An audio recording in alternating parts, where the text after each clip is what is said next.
विधानसभा उपचुनाव के लिए बीजेपी उम्मीदवारों का ऐलान कभी भी कर सकती है। यूपी विधानसभा उपचुनाव के लिए प्रदेश बीजेपी की ओर से सभी 9 सीटों पर 3-3 नामों का एक पैनल भेजा गया था, जिस पर पार्टी के शीर्ष नेतृत्व ने फैसला ले लिया है। और आज बीजेपी अपने प्रत्याशियों की सूची जारी कर सकती है। उपचुनाव वाली 9 में से 8 सीटों पर बीजेपी नामों का ऐलान करेगी।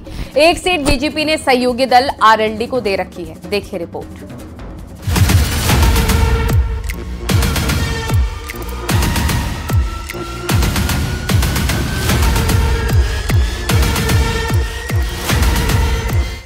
यूपी उपचुनाव को लेकर बीजेपी की तैयारियां अंतिम दौर में हैं। कभी भी बीजेपी उम्मीदवारों का ऐलान कर सकती है। कुछ सीटों पर ओबीसी और दलित उम्मीदवारों को उतारने की तैयारी चल रही है। यूपी में उपचुनाव के नामांकन की प्रक्रिया जारी है। 25 अक्टूबर पर्चा भरने की आखिरी तारीख है। उपचुनाव में बीजेपी जीत का दावा कर रही है। भारतीय जनता पार्टी उत्तर प्रदेश का उपचुनाव भी जीतेगी, महाराष्ट्र और झारखंड के विधानसभा चुनाव भी जीतेगी। जिस प्रकार से हरियाणा में भाजपा की सरकार बनी है, उससे भी बड़े बहुमत से महाराष्ट्र और झारखंड में भाजपा सरकार बनने जा रही है। विरोधियों की झूठ की जो कलई है वो खुल चुकी है।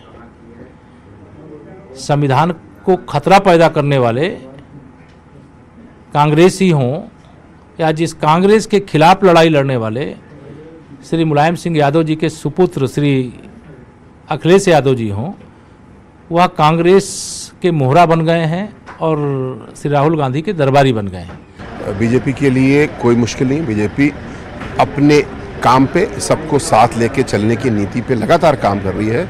ये बहुजन समाज पार्टी का निर्णय है। इससे पहले प्रदेश इकाई की ओर से सभी सीटों के लिए 3-3 नामों का पैनल बीजेपी हाईकमान को भेजा गया था, जिस पर शीर्ष नेतृत्व फैसला ले चुका है। फाइनल लिस्ट तैयार है। उपचुनाव में बीजेपी ने यूपी से जो संभावित प्रत्याशियों का पैनल तैयार किया है, उसके मुताबिक कटेहरी विधानसभा सीट से धर्मराज निषाद का नाम है।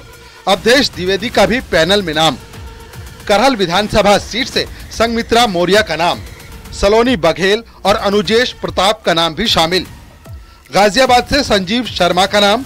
बीजेपी की रणनीति है कि इस सीट पर ब्राह्मण प्रत्याशी उतारा जाए। सीसामऊ से सुरेश अवस्थी का नाम है। नीतू सिंह और नीरज चतुर्वेदी का नाम भी पैनल में रखा गया है। कुंदरकी से शेफाली सिंह का नाम, रामवीर सिंह और मनीष सिंह का नाम भी पैनल में है। खैर विधानसभा सीट से भोला दिवाकर का नाम है। मुकेश सूर्यवंशी का नाम यूपी बीजेपी ने पैनल में रखा है। मझवा सीट से निषाद पार्टी अपना प्रत्याशी उतार सकती है। सुचिस्मिता मौर्य और सीएल बिंद का नाम बीजेपी के पैनल में है। फूलपुर से दीपक पटेल का नंबर पहले नंबर पर है। अनिरुद्ध पटेल और कविता पटेल के नाम भी पैनल में शामिल हैं।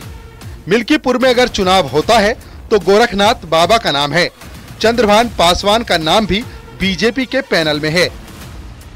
उपचुनाव में प्रत्याशी के चयन को लेकर बीजेपी ने जातीय समीकरण का खासा ध्यान रखा है। इसके अलावा बीजेपी के पुराने कार्यकर्ताओं को ही प्रत्याशी बनाने पर पार्टी का जोर है।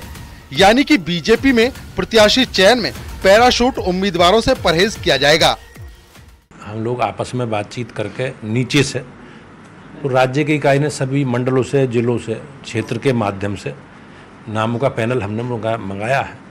और यहाँ प्रदेश की जो हमारी टीम है, माननीय मुख्यमंत्री जी के नेतृत्व में हम उस टीम ने नामों का पैनल बनाकर केंद्रीय चुनाव समिति को दे दिया है। अब उसमें केंद्रीय चुनाव समिति को निर्णय करना है और मुझे लगता है कि बहुत जल्दी हमारी पार्टी के प्रत्याशी घोषित होकर और पूरी ताकत के साथ भारतीय जनता पार्टी चुनाव मैदान में जाएगी। आपको बता दें कि यूपी विधानसभा की 9 सीट कुंदरकी, मीरापुर, मझवा, खैर, फूलपुर, करहल, सीसामऊ, गाजियाबाद और कटेहरी पर उपचुनाव होना है। इनमें से एक मीरापुर सीट पर जयंत चौधरी की राष्ट्रीय लोकदल पार्टी चुनाव लड़ेगी, जबकि बाकी 8 सीटों पर बीजेपी चुनाव लड़ रही है। सूत्रों के मुताबिक पार्टी ने हर सीट पर जातीय समीकरणों को ध्यान में रखते हुए उम्मीदवारों के नाम तय किए हैं। जहां समाजवादी पार्टी के पास 5 सीटें उपचुनाव में पिछले दौरान रही और भारतीय जनता पार्टी के पास में 4 सीटें, उसमें से 1 सीट आरएलडी के पास में, यानी कि 5 सीट भारतीय जनता पार्टी और आरएलडी के खाते में रही। तो ऐसे में भारतीय जनता पार्टी ने प्रत्याशियों के चयन की प्रक्रिया पूरी कर ली है। जल्द ही केंद्रीय नेतृत्व इन प्रत्याशियों के नामों का ऐलान करेगा। कैमरामैन गोपीगिरी के साथ संकेत मिश्रा, न्यूज़ 18 लखनऊ।